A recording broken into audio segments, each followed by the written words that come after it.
दोस्तों, जापान एक ऐसा देश है जो हमेशा बाकी दुनिया से 50 साल आगे की सोच रखता है।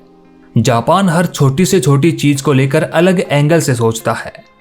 अमेरिका, चीन, रूस और भारत जैसे देश से अभी जहां चांद पर ही अटके पड़े हैं, वहीं जापान मंगल पर जाने की सोच रहा है, और वो भी किसी स्पेस स्टेशन से नहीं बल्कि अपनी खुद की बुलेट ट्रेन को अंतरिक्ष में ले जाने की योजना बना रहा है। अब बुलेट ट्रेन जब अंतरिक्ष में जा रही है तो जाहिर सी बात है कि उसमें एक बार में काफी सारे यात्री बैठ सकते हैं। यानी कि दोस्तों, वो दिन दूर नहीं जब मूवीज में देखे जाने वाले सीन सच्चे साबित होने वाले हैं। दोस्तों, अभी तक अमेरिका की स्पेस एजेंसी नासा दोबारा चांद पर जाने की ही तैयारी कर रहा है। वहीं चीन की मंगल ग्रह पर अभी खोज प्रक्रिया ही चल रही है।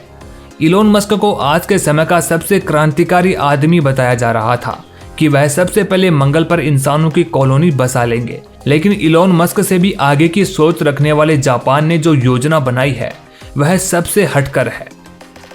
जापान ने जो योजना बनाई है उसके अनुसार वह धरती से बुलेट ट्रेन को चलाएगा जो चांद तक जाएगी।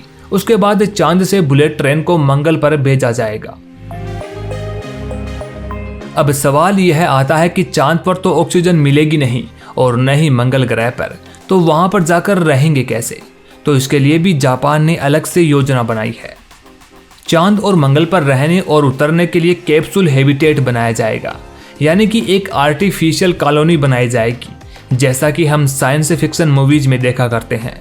उसके अंतर्गत धरती के जैसा ही वातावरण होगा जहां इंसान खुलकर हवा में सांस ले सकेगा। इस जगह को ग्लास नाम दिया जाएगा। ऐसी कॉलोनी मंगल और चांद दोनों जगह पर बसाई जाएगी। इसकी खास विशेषताएं यह रहेगी, यदि आप एक कॉलोनी के अंदर होंगे तो आपको स्पेस सूट पहनने की जरूरत नहीं होगी, और यदि आप इस कॉलोनी के बाहर होंगे तो आपको स्पेस सूट पहनना ही होगा। यह ग्लास एक कोने के जैसा होगा। जैसा कि आप देख पा रहे हैं, यह इमारत पूरी 1300 फीट लंबी होगी। इसके लिए आर्टिफिशियल ग्रेविटी तैयार की जाएगी। यहाँ पर सारी जरूरी चीजों की व्यवस्था की जाएगी। सार्वजनिक यातायात की व्यवस्था रहेगी, और यहाँ पर खाने पीने की चीजों के साथ साथ पेड़ पौधों, पार्क, पानी, नदियों आदि का निर्माण भी किया जाएगा। दोस्तों, इसमें एक बड़ा चैलेंज इसमें आर्टिफिशियल ग्रेविटी तैयार करने में रहेगा, क्योंकि अगर ग्रेविटी और वायुमंडल सही नहीं रहा तो कम ग्रेविटी वाले स्थानों पर इंसानों की मांसपेशियां और हड्डियां कमजोर हो जाती हैं। दोस्तों, चांद पर बनने वाले ग्लास कॉलोनी का नाम होगा लूना ग्लास, और मंगल पर बनने वाली कॉलोनी का नाम होगा मार्स ग्लास। अब सबसे बड़ी बात आती है कि बुलेट ट्रेन धरती से अंतरिक्ष में कैसे जाएगी। दोस्तों, जो बुलेट ट्रेन अभी धरती पर चल रही है वो वाली यहाँ पर नहीं होगी। अंतरिक्ष के लिए दूसरी ट्रेन तैयार की जा रही है जिसका नाम स्पेस एक्सप्रेस होगा। इसे जापान की क्योटो यूनिवर्सिटी और काजिमा कंस्ट्रक्शन मिलकर तैयार करेगी। यह एक इंटरप्लेनेटरी ट्रांसपोर्टेशन सिस्टम पर आधारित होगी जिसे नाम दिया गया है हेक्सा ट्रैक। यूं समझ लीजिए कि यह अंतरिक्ष में चलने के लिए ट्रेन की पटरियां हैं। हेक्सा ट्रैक लंबी दूरी की अंतरिक्ष यात्रा में भी 1G की ग्रेविटी की ताकत बनाकर रखेगी, ताकि लंबे समय तक जीरो ग्रेविटी का नुकसान यात्रियों को बर्दाश्त न करना पड़े। दोस्तों, इन हेक्सा ट्रैक पर हेक्सा कैप्सूल चलेंगे जो हेक्सागोनल आकार में होंगे। यह 15 मीटर लंबे मिनी कैप्सूल होंगे, और इसके अलावा भी 30 मीटर लंबे लार्ज कैप्सूल भी होंगे जो चांद और मंगल की यात्रा करवाएंगे। ये कैप्सूल इलेक्ट्रोमैग्नेटिक टेक्नोलॉजी पर चलेंगे, जैसे कि जर्मनी और चीन में मैगलेव ट्रेन चलती है। दोस्तों, मैगलेव ट्रेन वो ट्रेन होती है जिसमें टायर नहीं होते हैं। जी हाँ, आपने बिल्कुल सही सुना है। इन तेज रफ्तार रेलगाड़ियों को दौड़ने के लिए न पहिए चाहिए, न एक्सल और न ही बियरिंग। ये चलने के लिए इलेक्ट्रोमैग्नेटिक फोर्स का इस्तेमाल करती है। दरअसल ये ट्रेन पटरी पर चलती ही नहीं है, यानी इस ट्रेन का ट्रैक से कोई संपर्क ही नहीं रहता है। यह ट्रेन चुंबकीय टेक्नोलॉजी का इस्तेमाल करते हुए पटरी से ऊपर उड़ते हुए हवा में चलती है, और अब इसी टेक्नोलॉजी से अंतरिक्ष में ये ट्रेनें चलने वाली हैं। धरती पर बनने वाले ट्रैक स्टेशन का नाम होगा टेरा स्टेशन। यह स्टैंडर्ड गॉज ट्रैक से चलेगी, जिसमें 6 कोच उपलब्ध होंगे।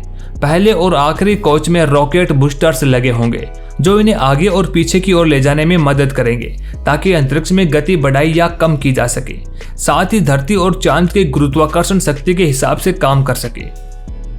दोस्तों, अब बात आती है कि आखिर कब तक यह पूरा सिस्टम बनकर के तैयार हो जाएगा, यानी कि इंसान मंगल ग्रह की यात्रा पर जाना कब शुरू कर देंगे। जापान के अनुसार 2050 तक इस योजना का पूरा प्रोटोटाइप बनकर के तैयार हो जाएगा। और बात करें अंतरिक्ष में जाने की, तो दोस्तों सच कहूं तो हमारे जीते जी यह संभव नहीं होने वाला। आने वाले 100 सालों में यह पूरी तरह बनकर के तैयार हो पाएगा और जब तक हम लोग तो जिंदा बचेंगे नहीं, लेकिन हमारी आने वाली पीढ़ी यानी कि 22वीं सदी में लोग आराम से अंतरिक्ष की सैर कर रहे होंगे। लेकिन दोस्तों इसमें कोई निराशा वाली बात नहीं है, क्योंकि आज से 100-150 साल पहले हमारे पूर्वजों ने भी तो एरोप्लेन बनाने की योजना बनाई होगी। उन्होंने भी सपने देखे होंगे कि हम हवा में उड़ते हुए यात्रा करेंगे, लेकिन उन्होंने जो सपने देखे वो आज हम पूरा कर रहे हैं और आज हवाई यात्रा एक सामान्य सी बात हो गई है। उसी प्रकार ही आज हम जिस टेक्नोलॉजी पर काम करेंगे उसका फायदा हमारे आगे आने वाली पीढ़ी को मिलेगा और 22वीं सदी में अंतरिक्ष में बुलेट ट्रेन से यात्रा करना एक सामान्य सी बात हो जाएगी। खैर दोस्तों, इस बारे में आपके क्या विचार हैं? क्या वाकई में हम ऐसी टेक्नोलॉजी को विकसित कर पाएंगे जो हमें बुलेट ट्रेन से अंतरिक्ष की सैर करवा सके? अपने विचार हमें कमेंट बॉक्स में जरूर बताएं।